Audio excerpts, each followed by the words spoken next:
cannot stress enough to drivers to slow down and move over. It is a law in every single state.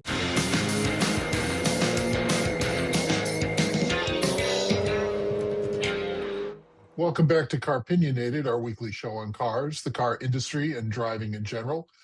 I'm Doug Stewart, and joining me today is Tracy Noble from AAA. We're going to be talking about a serious topic, hit and run crashes, and how the numbers stack out. Tracy, welcome. AAA just came out with a study in the past couple of weeks about hit and run crashes and the numbers. And the numbers I thought were quite surprising.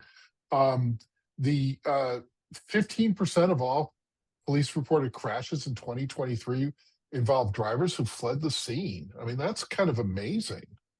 It really is, and it's shocking, and really, I kind of think it speaks to the culture these days and people not taking responsibility or simply trying to get away with things. 15%, it's a high number, and unfortunately, disproportionately, it is pedestrians and cyclists who get the most of those crashes. And it's tragic, and it needs to stop. And it's not, it's pedestrians and cyclists, but it's also people who work or have to be out on the highways. Transportation workers, Department of Transportation workers, state police. I know in the last 2 years, we've had a couple state police officers who were hit, right? Absolutely. And that's one of those things that people don't realize. So if you are broken down on the side of the road and you are outside of your vehicle, and all of a sudden you are now the victim of a hit and run crash, you are classified as a pedestrian because you were not in your vehicle at the time of that crash. So that goes for our first responders, our emergency workers, even our AAA tow truck drivers. Any of those crashes at the roadside are considered pedestrian crashes. And it's just something that we've seen far too many of in recent history. And one of the other things, 1 in 4 crashes, 1 in 4 pedestrians were hit by a hit and run driver.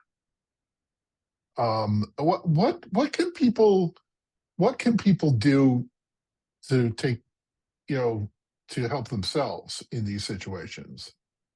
Well, first and foremost, if you are a pedestrian, if you're walking in your neighborhood, if you're walking your dog, if you're a runner, be seen. We can't stress that enough. So reflective clothing, flashlights, reflective lights, put a headlight on. They have those that you can put on your head, on your arm. So you want to be seen when you are walking, when you're a pedestrian. If you're at the roadside, you also need to be seen as well. So that's why our emergency workers wear reflective vests and clothing. Use your hazards if you are a disabled motorist. That way people know that there's a reason you're on the side of the road. And we cannot stress enough to drivers to slow down and move over. It is a law in every single state. It's not unique to Connecticut. It's every state that you're required to slow down below the posted speed limit. And if safe to do so, move over 1 lane of traffic. That way we give those emergency workers the space and time to do what's necessary. I think also when I'm driving at night, and especially when it's raining, and I try and hug the center line of the road.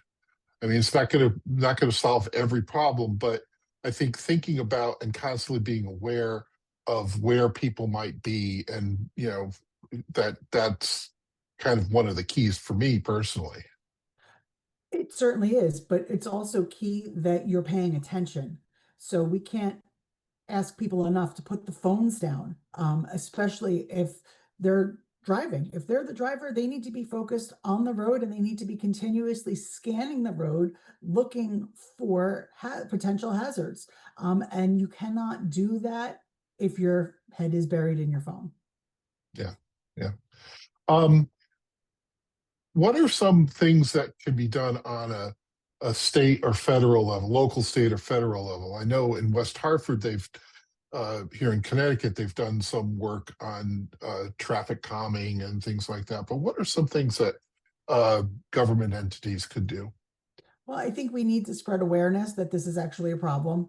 And traffic calming does work, but we need shared solutions, which is why we see vision zeros and complete streets, because it's not only drivers, it's pedestrians, cyclists, it's traffic engineers, it's making sure that our roadways are safe for all users, not just automobiles, because we all use the roads.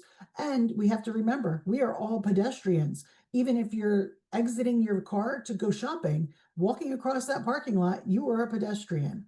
So we need a lot of awareness and people to be very cognizant that their actions have consequences. And at the end of the day, when we look at these hit and run crashes, they're not intentional, and we need to remember that. So in the off chance that you're the driver in a hit and run crash, like not a run, but if you hit a pedestrian, if you hit another motorist, if you are that driver, you need to stop, because you didn't intend to strike that person. Um, it was an accident at that point. So we Mhm. need to get that, that you didn't necessarily do something wrong. Right. And you make it much worse. The people who run make the situation for themselves much worse. They do, because it then automatically seems like you are the guilty party, that Right. you were doing something you weren't supposed to be doing. You cannot control if there was a cyclist that all of a sudden darts out into the road, or a pedestrian that jumps out in between two cars. You cannot control that. What you can control is the fact that you stayed at the scene and waited and called for help, and waited for emergency personnel to arrive. Mhm. Um, so when do crashes like this happen? When pedestrian crashes happen?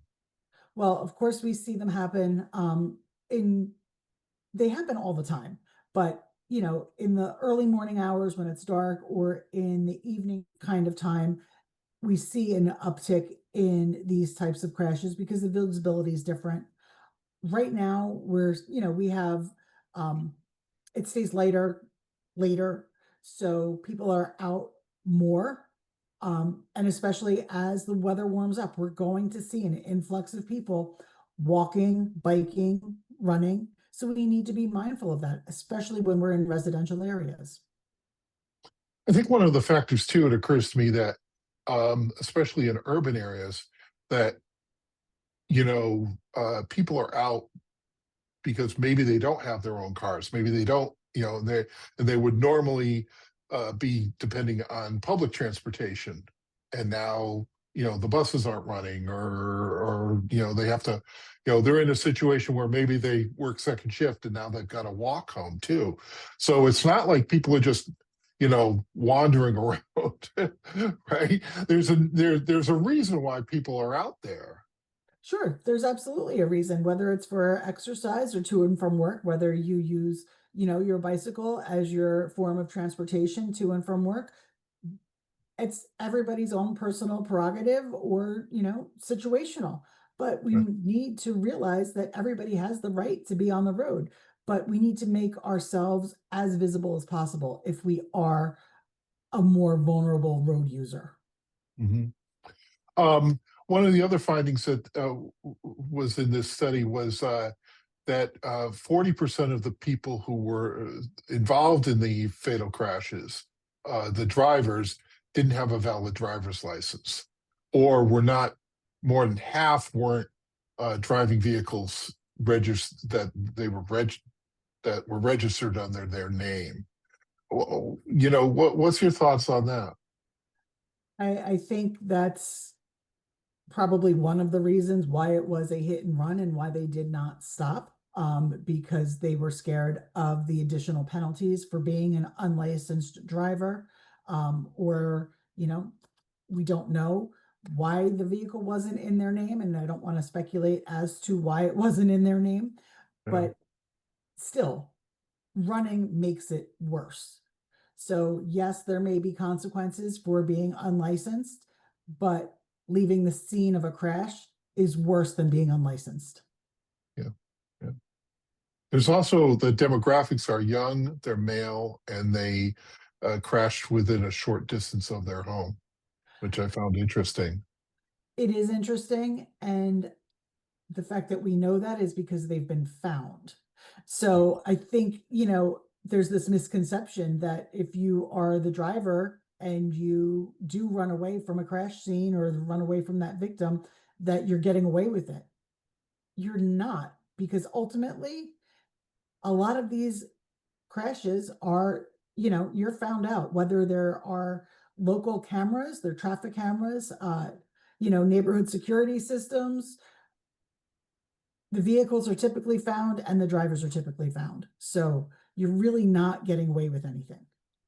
Well, and it's not just cameras and surveillance or security cameras, but it's the fact that there's damage to the vehicle and they have to they would probably get that fixed. And police are well familiar with body shops, and there's a whole reporting process that goes on. Not to say that every vehicle gets fixed, but you know there's a process there, and that you interact with somebody else at some point. um and which leads to one of the other findings is that uh drivers are less likely to flee when they believe they're going to be caught. Right. But I mean, we need to get to some place where you shouldn't flee to begin with. Right. Um, and if Right. you should always think you're going to be caught because it's the wrong thing to do. Right. So, Right. you And know, not to make jokes about it, but yeah, right. yeah. And the and as a journalist, I often am seeing these press releases that so and so was arrested for the hit and run, and it doesn't happen right away. Most times it takes a little while, but the reality is that this is one of the things that gets investigated. It doesn't, in most uh, locations, it will be something that people are following up on. It's out there, and something happens, something results happen to it. Yeah.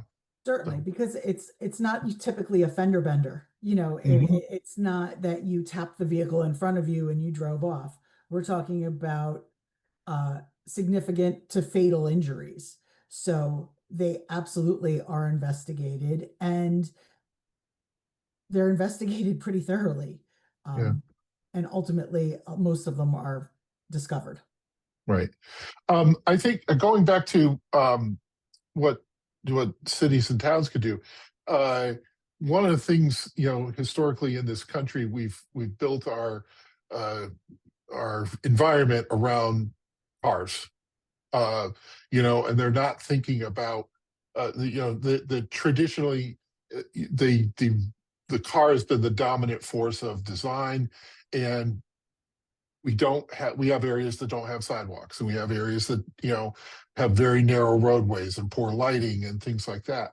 So there is a movement, and West Hartford for one is doing something around this. um is there we talked a little bit about this before, but is there some piece that is an easy thing to do for towns and cities? I think one of the things that people don't realize that really does make drivers more aware of things is paint. And I know that might sound strange, but it's one of the most inexpensive things for towns to do. And whether it be making crosswalks more visible, changing lines. There are studies out there that show that just making the roadway appear narrower, not necessarily moving the roadway or narrowing the roadway, but just using paint to make it appear narrower makes people slow down. And those things all come into play. And it does help to save lives. Also, having islands where people can cross if it is a significantly large piece of road that people are crossing, giving them a center island that they can stop on instead of trying to make it across 4 or 5 lanes of traffic. These things go a long way, and they really do work. And the paint is a really simple solution. That's just, that's out there, that paint is a known technology, and so kind of thinking about that. And it's also not one of those things that there's it's going to face a lot of opposition. I mean, if I think towns, I know Manchester is going through this where they want to reconfigure Main Street, and that's the proposal. But people are concerned about traffic lanes and a lot of things like that. But painting lines is not, generally considered, a controversial item. But yeah. It's not, and of course, I'm not saying, anybody should get out there with paint, Yeah, let the town by do any it. Yeah. scope of the imagination. But Yeah. there are proven measures that do work, and that is one of the most cost-effective measures. And anyone that wants to do just a random online search can see the difference that it makes, if that's your first line of defense. So Right.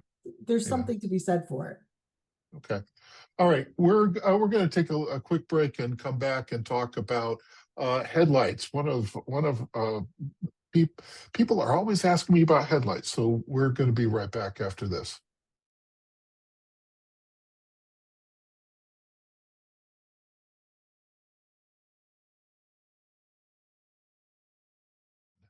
Welcome back. We're talking with Tracy Noble from AAA.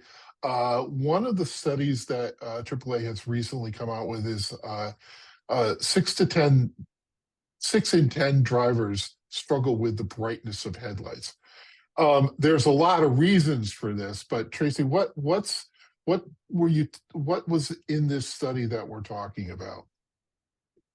Well, it's interesting, and I am one of those 6 in 10 that cannot stand headlights from oncoming vehicles. And I know I'm not the only one out there that has been blinded by the light.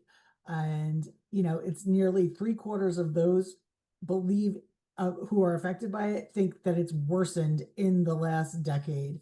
And I don't know whether it's me getting older and paying more attention to it, but I am not a fan, especially if it's one thing if you're on a highway and that seems to be less bothersome, but if you're on a back road and you've got these blinding lights coming at you, it really is a safety hazard, but there's not much that can be done with it.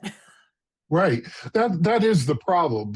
I've talked to one of the people from Consumer Reports, and it's a number of factors. It's the type of lighting, it's the height of the lighting, it's lighting arrays. There's a lot of things like that. And the reality is that headlight technology in this country is, not as good as other places in the world where the computers can kind of change the lighting depending on traffic coming, or the space or what things like that. We need to remember not to look directly into the light. Yeah. And Yeah. I think that's hard for a lot of us. I know I'm guilty of it, that when you see a car coming towards you, your eyes just go towards the light. And you need to actively not do that, because that does then detract from what's in front of you and keeping your eyes on the road. So we just, you need to kind of be a participant when you're driving, and especially if you've got those oncoming vehicles, but it's not just coming at you. Anybody that has had a larger vehicle behind them, you get that headlight glare in your rear view mirror, in your side view mirrors, and it could be an issue.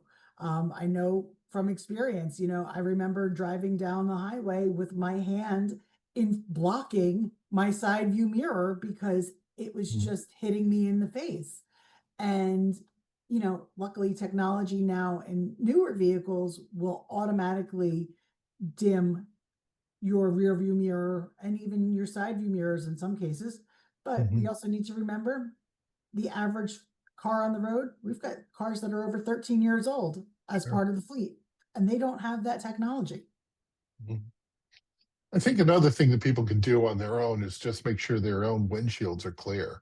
I mean, you know, any windshield will get some sort of haze on it, but the more you're constantly thinking about that and clearing that, the better off you're going to be, and better wipers and things like that. That, you know, so there's some things that people can do on their own to, you know, to be aware of it. And I think also, if you have a truck, be cognizant of the fact that your headlights are directly into, you know, lighting up the interior of the car in front of you, and thinking about that.